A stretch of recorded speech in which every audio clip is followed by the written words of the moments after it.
Boche gold and diamonds. Buy now, pay later. Ramayana മാസാചരണത്തിന്റെ ആദ്യ വെള്ളിയാഴ്ച പട്ടാമ്പി പടിഞ്ഞാറേമഠം ഗുരുവായൂരപ്പൻ ക്ഷേത്രത്തിൽ ആനയൂട്ട് സംഘടിപ്പിച്ചു.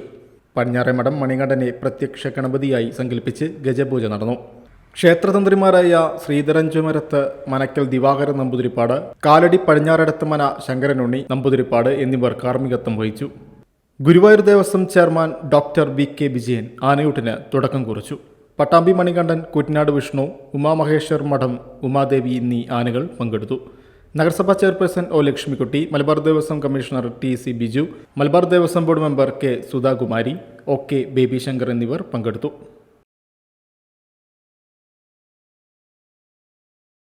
Dot view news. കാഴ്ചകളാണ് ലോകം. കണ്ടു തുടങ്ങുക.